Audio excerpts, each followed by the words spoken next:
Every time you ask me about Tears of the Kingdom unprompted, the video is delayed by another week. We're looking at February of next year right now. Yes! Yes! We are so back, baby! Hey there. How have you been doing since the last video? I am absolutely styling right now thanks to Amnesia the Bunker being not just a great game, but a great immersive sim too. After however many delays it ended up being, Amnesia the Bunker is finally here, and personally, I don't think the 3-strike rule applies here because the final delay wasn't even on frictional. I guess the ratings board just didn't like something they had in the game, so they told them, okay, go back, take it out, and resubmit this. We might do some spooky stuff on this channel, but there are no horrors greater than being at the mercy of bureaucracy. Amnesia the Bunker is the 4th game in the Amnesia series, and the 3rd chronologically as Rebirth takes place about 2 decades before the events of the Bunker, I think. We'll get into where the Bunker fits into the story later on, but you'll notice that while a lot of the notes you might find in the game have dates and even times on them, none of them have a year on them, and Henry, our protagonist, is suffering from a case of amnesia, like you do when you're the protagonist of a game called Amnesia. Quick little addendum to this as I scroll through more of my footage. Some of the earlier notes do say 1916, but we don't know for exactly how long our main character has been out. It's probably still roughly 1916 though, you get the idea. Oh yeah, and also you're in a horrible dark bunker in the middle of World War I, and there's a monster in here with you. And real quick, before we get into it, if you see the game get kind of like wiggly like this, that's not the game, that's OBS, which I need to check my settings on. I don't know why the recordings are like this, but when I played the game itself was buttery smooth. The monster in Amnesia the Bunker could be anywhere when he's trying to get you, just like how on public Wi-Fi hackers got you. We don't do sponsors here. Let's take the rest of this minute to try and enrich ourselves instead of an ad read for some crap you probably don't need. You know what? I think I'm just gonna kill the lights on this one. If it's appropriate for you right now, maybe take a second to just close your eyes. Just breathe. Take a sec to let yourself focus on your breath all the way to filling up your lungs, to that little pause between your breaths, all the way to slowly, fully emptying your lungs. Just breathe. It's okay to feel freaked out sometimes. Even without the spooky video games, the world has been a pretty wild place these last few years. It's okay to be unsure about things. If life was so simple that we never felt any trepidation, it wouldn't be a very noteworthy thing to experience. So just take this minute to breathe. It's gonna be okay. Alright, now I'm gonna turn the lights on this video back up, and we're gonna get through the rest of our day. You're gonna make it.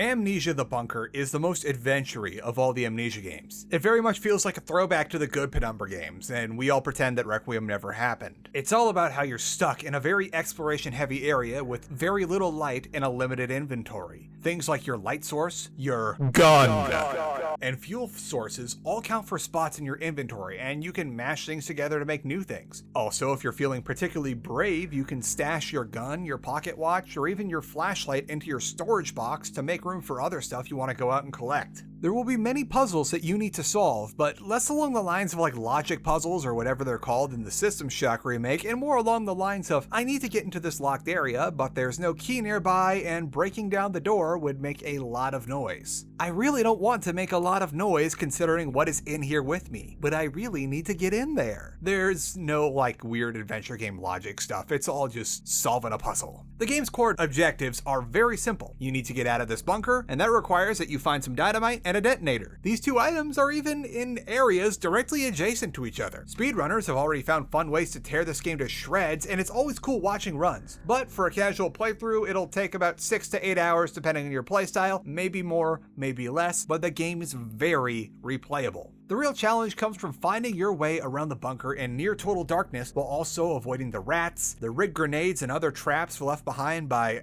fellow soldiers, the extra spicy gas that is just casually left everywhere, and Jimbles over here. The bunker is kind of his house now. Jimbles is what I later learned to be called the Stalker in-game and the Beast in the achievements. But since I really didn't know what he was called until the end, I just called him Jimbles. Going forward, we will be calling him all the things that you guys told me that you called him. Within reason, of course. And yes, Amnesia the Bunker is very much an immersive sim. It's got all the elements of emergent gameplay and finding creative solutions to the challenges you are given. Yes, you can stack boxes and move them around to get past obstacles, solve puzzles in unorthodox ways, and the game will even tell you this every time you boot it up, specifically saying that if you think it'll work, it will most likely work. For instance, if you don't want to take damage from lighting a fire, you can throw a flare at something you've just doused with fuel and the flare will light it. The only thing that I tried that I wasn't able to do was using a torch to burn down a door, but I would not be surprised if there was like a way to actually do that, which I just didn't figure out. Like maybe there's an intermediate step like dousing the door in fuel or finding smaller objects to light on fire first as kindling. The game reinforces this by having things like doors to the sub-offices or whatever these places are where you get the maps for specific areas plus a boatload of extra stuff, effectively having no key in them, and you need to find a way to break down the door. You can use a grenade, you can move an exploding barrel to right in front of the door and then shoot it, you can find your new best friend, Mr. Brick, and use him to break down the door, and don't worry, the bunker does not reset object positions when you leave, so if you put Mr. Brick down somewhere, he'll still be there when you come back so you can use him again. Heck, you can even use Charlatan Wonder to clear a path for you, such as the time he was hunting for me in the ammo depot. Normally the depot is a very convoluted place with like a weird path you have to take to get towards where you need to be, but when Dog is hunting, he'll just destroy objects in his way instead of going around them, meaning that by the time the hunt was over, I had eluded Sus Imposter, and he had destroyed enough shelves and stuff where I had a clear straight path to the depot. This experimentation is not only a great time, but also gives you reason to replay the game later on, as there's all sorts of cool ways you can go about doing things. I didn't even know that I didn't need to use fuel on every group of rats I saw because you can use a torch to scare them away for a bit, but then I saw the end screen and saw that that was a tracked stat. Now I want to try doing that just to see if I can use it to conserve more fuel in the long run. Speaking of conserving fuel, resource management is a big part of the bunker. You need to keep this generator running as much as possible, and there is a finite amount of fuel in this bunker. You can find a near renewable source later on, but that'll come at a different price. You do get guns in the bunker, but I'm pretty sure I can count on my hand how many bullets I found after the tutorial. I found that on the default difficulty, healing items weren't too scarce, especially since you could craft them, but not only does crafting a bandage require that you have 2 empty slots in your inventory for the cloth, but that's also 2 less scraps of cloth you can make petrol bombs or torches out of. Back to that generator. You want that thing at all times, and it will hopefully be a calculated decision when it turns off. Why? Well, for one, lighting. On a surface level, things are much less spooky when the bunker is mostly lit up, but more importantly, Dave Mustaine doesn't free roam when the lights are on. Don't feel safe just yet though. He will come out and hunt for you if you're acting stupid and making a lot of noise, but so long as you are in a well-lit area, Mole Morso won't just be out and about. You get a stopwatch you can carry on your person, which you can sync to the generator every time you turn it on to refill it, which adds another level of resource management. If you're feeling brave or quick, you can leave that in the storage box and just go out with no way of being able to check how much light you have left, or if you're already out, there's no reason to have the stopwatch in the first place. You can, keyword can, increase your inventory in-game by finding messenger bags all around the bunker, but you're still not going to be able to carry a ton of stuff. Reviewing my footage, I ended up spending a lot of time hemming and hawing over what I need to take for an outing to one of the major sections of the bunker versus what I felt would be a good thing to have just in case, or if I wanted to have inventory space to pick up any fuel cans I found. Now, while you can just shoot Bjork, why would you even? You know what? Moving on. You are better off in pretty much every respect being stealthy as you try to get out of the bunker. Why would you look for Mr. Brick, slowly, painstakingly carry him back and forth across the map, and then use him to carefully break down the doors? Because that's the quietest way to do it, and if you try the other things like grenades or using barrels, that's a guaranteed uninstalled spawn. Even as early as the first day of this game being out, there's been an amazing amount of research into reverse engineering what makes Toilet Demon tick, and it's not exactly a surprise that really loud noises like firing a gun or causing an explosion are a guaranteed visit from carrot. That can be used to your advantage though. Say you set off a trap which gives you about 5 seconds before it goes off and run away somewhere else. That'll mean that Vatil is gonna be investigating what that loud noise is and not wherever you are, meaning it would be a good time to go and explore a place where you might be needing to make some not so quiet noises while exploring and not having to worry about him coming around. Smaller sounds can attract Beast, but it's not a guarantee. That being said, it's fairly easy, albeit nerve-wracking, not to make any sounds when you really need to. If you're feeling brave and you know your way around the bunker, you can slowly walk through in total darkness to get to where you need to be. Why in darkness? Because while you do get that flashlight and it doesn't require any fuel, it does require you yank its little pull chain to get it going, which is one of the noises that can attract a monster to your location. There's also one reason aside from rat repellent why you'd hunt for sticks and waste valuable rags on making torches. Torches, while an expendable resource, are a noise-free source of light. As a silver lining, noise is a two-way street. On top of some of the other indicators we'll get to later on, the tunneling horror makes a lot of noise when he's around, and it's a good way to work around him if you keep your ears open. The Bunker is very much a game that rewards being observant.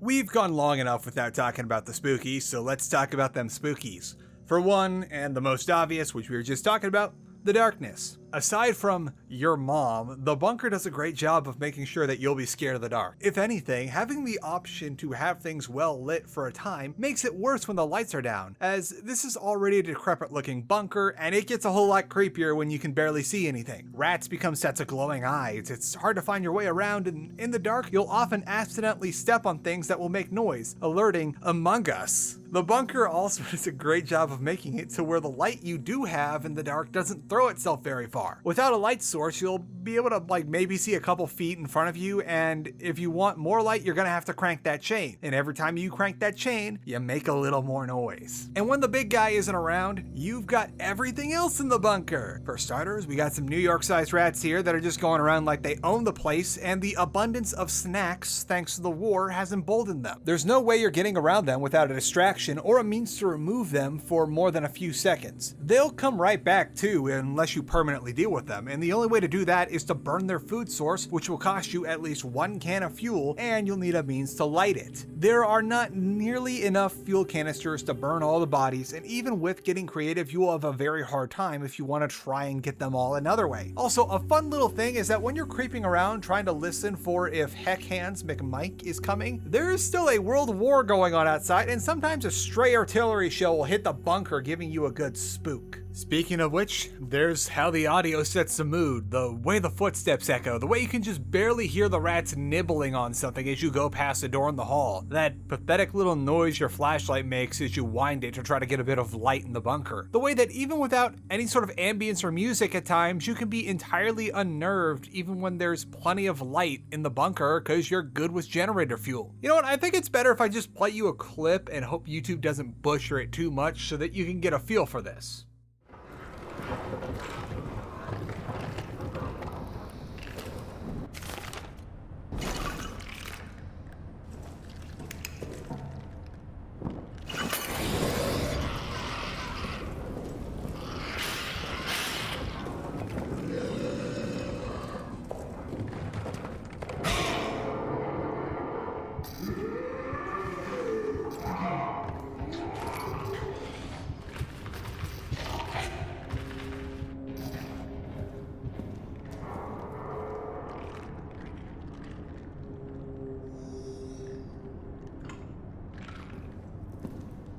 And finally, there's the Stalker. Gaston is easily the best antagonist in the franchise. Sure, the Gatherer will always be iconic, and there's no spooky quite like the idea of your own mortality even if Soma isn't part of Amnesia, but Bob is by far the best monster in an Amnesia game or anything from Frictional Games' library. It's not just the look, but the way he acts, the fact that he can get you at any time despite there being no scripted events for him to do so. He doesn't need a leg up, he'll just do it. It's like the alien from Alien Isolation, except it just works better. You can find out who Kokot is if you're smart enough, but it doesn't really matter. What makes him great is even though the game is in a relatively small space, the very fact that he's around here somewhere makes even a simple fuel run feel like a marathon. And don't pull that, oh, he's trapped in here with me crap, because don't lie, he's not. That's not the case. Yes, you can shoot him in his stupid face a few times, but there are only so many bullets in this bunker, and Chauncey will always come back later. Chasing the thing away with the power of castle theory will take more bullets each time you try it, and also will have him hang around and wait for an opportunity to try and get back at you. Explosives are usually a one and done thing, with gas being especially effective on him, but gas grenades are one of the rarest items in the game, and there are only so many gas canisters in the bunker, and they are only in certain spots where you will need to make a lot of noise moving them if you want to use them. Also, you have to carry all the stuff you need to fend them off, which is going to be quite the burden on your small inventory. This all will boil down to you planning every little outing you have from your safe room to avoiding Mr. Oh frick, it's time to run, whether that's carrying enough hardware for at least one encounter while making sure you always have a clear path to the safe room, ensuring that you have enough gas in the generator to afford to be able to walk slowly to where you need to go because running is a noise that can set him off, or resigning yourself to crawl along the floor in the dark and hope to God he isn't gonna patrol in your general direction. Good lord, does it get tense if the situation ends up being his patrol just so happens to be going towards down like a hall or something that you're going down and there's no way to avoid him, so you just gotta like slowly crawl along hoping that you can outpace him and get to the safe room in time. Be careful if you try to run, by the way. He can burst those doors open if you don't lock them fast enough, so if he's right behind you, your odds are not good of making it safely. What really does it for me is how August acts. There's a certain nature to him and a few tells to help the player. The big one, and the other big reason you want to keep those lights on as much as possible, is that lights will flicker whenever the escape room employee is nearby in the vents. This kind of works on the emergency lights that stay on even without power, and seeing a flickering light in general is a good way to make sure, hey, don't go over there. There's somebody hiding in that hole nearby that's gonna grab you, which that's a thing he can do, by the way. He'll grab you right out of his hidey hole if you walk too close to him. Squishy kind of operates somewhere between an animal and a human with how he knows to follow certain sounds and is smart enough to try checking around corners and under things for you, but he's not quite smart enough to avoid getting bamboozled by the old hide in the closet trick or getting baited into running through tripwires. There's still some humanity in him though, as he does have a lair that he retreats to, and he also will not go into yours since he knows that there is a light source in there. That is, unless you violate his space first. Did any of you notice this during your playthrough? This is not there in the beginning of the game, and only will appear after you go to a certain place. There is also a certain item you can find which hints at who he is and also acts as a one-time get out of getting scrumbled free card so long as you throw it out just in time for him to see it. I think it's time we got into the story elements proper now.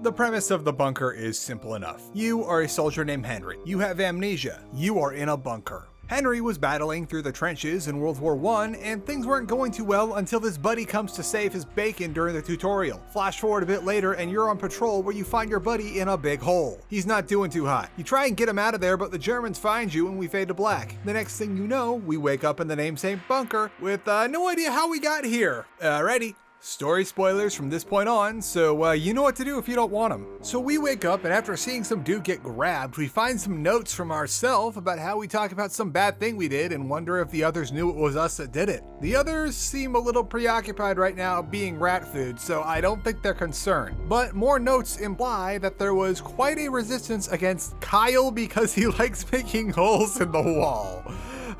For a while now, and then the officers decided to just run away and blow up the entryway behind them so that big fella couldn't get out. In order to get out ourselves, we need to 1. Find that dynamite in the arsenal, and 2. Find the plunger, which we learned was taken into some old Roman tunnels that were discovered while digging out the bunker. We do that, and we also find a lot of stuff along the way because of course it won't be easy. There's some talk about some really weird stuff going on in those tunnels that we found, and one crazy guy down there is just wandering around and singing a song while holding his shotgun. It's our shotgun now.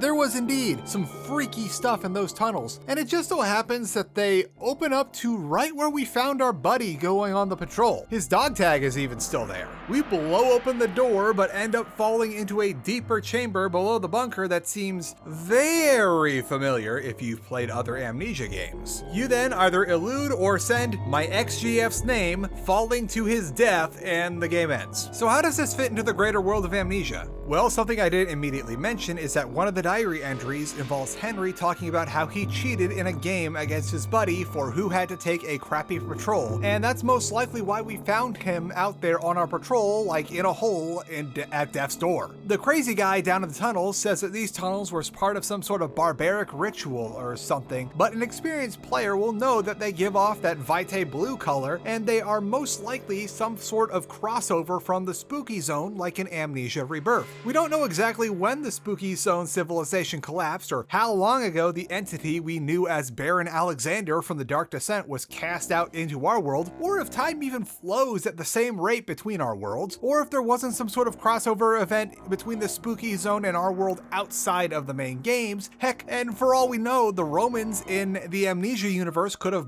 possibly figured out how to harness vitae in some aspect on their own, or through the help of another outsider. There's also the precedent set that the Aztecs were in possession of an orb, which was where Mandus in A Machine for Pigs found his. Not a lot is certain here, but with a dollop of inference, we can guess that Henry was overwhelmed with the guilt about acting in a way that got his friend killed and wandered into the mysterious tunnels looking for something supernatural. Somehow, be it through an entity we do not see in the game or through sheer determination, Henry possibly learned how to use vitae-powered machinery. There's a good chance that all the suffering in the trenches above made it so that he didn't even need to take some sort of live subject for vitae harvesting, as the prisoner that's alive in the prison area is where he's supposed to be and does not look like he's suffering from vitae harvesting, although he's not necessarily having a good time. Maybe the air all around the bunker is just swimming in vitae from all the suffering caused in the trenches above. I don't know. Then there comes the spicy part. Henry attempts to resurrect his buddy, but obviously it goes wrong. Now we know from the other games that vitae can heal grievous injuries, prolong life almost indefinitely in humans, but not without a cost, based on Agrippa in the Dark Descent, and it can transform people into powerful monsters to do their creator's bidding. But we've never heard of vitae being able to bring someone back from the dead. In fact, come to think of it, the fact that it can't do that is kind of the motivation for the Queen in Amnesia Rebirth, because she's unable to bring her own child back from the dead. Perhaps that's why Rat Boy turned out the way he did. He could have even been just barely alive, but too far gone for the vitae to do its thing, or possibly through Henry having no idea what he was doing, creating a monster instead of restoring his friend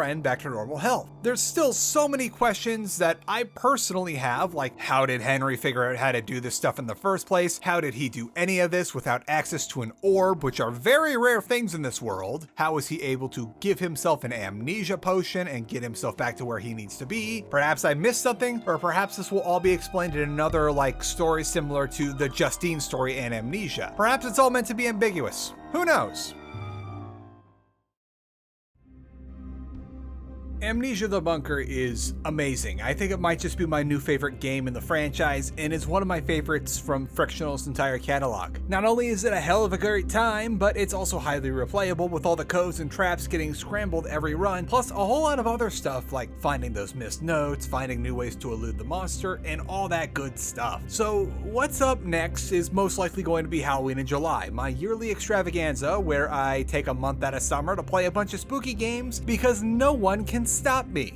Be sure to do all those funny algorithm things so that you get a chance to see it. I'm gonna be honest with you right now, you might not see me until the 1st, since as I write this, I've got 4 videos to do in 3 weeks, including this one, but I think I'm gonna make it. No promises on anything between now and then though, because you're getting 5 videos very soon. Patrons will each get them a week in advance, so look forward to that, patrons. Speaking of which, make sure to check out the Patreon for early access to these videos and other bonuses like 4K cat clips and whatever else I can get you. Now let's do our sign off. Remember that no matter what you do, be it planting flower gardens, blowing glass, or writing a tabletop campaign, what you do should never be called content. It is art. Content is a word that's been twisted into meaning a way to grind up all your skills, ambitions, and emotion into a gray slop meant for nothing more than to briefly distract uncaring masses in a way that's profitable for some executive that will never know your name. Your art deserves better than that. Your art is a reflection of you through your tribulations, your stylings, and the very nature of it being your creation. So make sure to fight for yourself by fighting against content.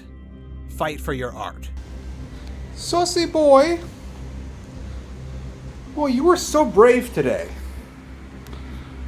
We went to the vet, and Chonkalis got all his shots, and he didn't even hiss or growl. You were such a good boy, Frisk. Scritches for your britches, 'cause good boys get extra scritches. No extra snacks, though. They didn't even have to bring up the chonk chart to say that you are fat. Dude, you were shedding so much. Like, he was really freaked out when we put him in the carrier. And, like, he, like, whined for a bit as we were driving there. But then once we got there, like, we just knew, okay, don't. Like, we just opened the top of the carrier, kept the blankie over him so he didn't have to look at the needles poking him. And that seemed to do it. And he was definitely much better behaved than he has been in the past.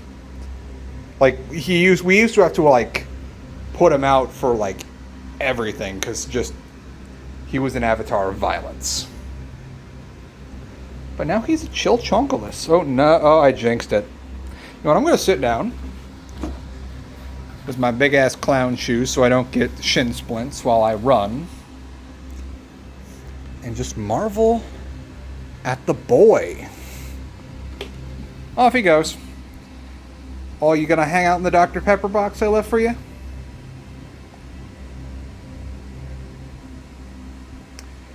Ooh, yeah. Oh, he's gonna make a big hop. Is he gonna make a big... Oh, he made a big hop. Off he goes.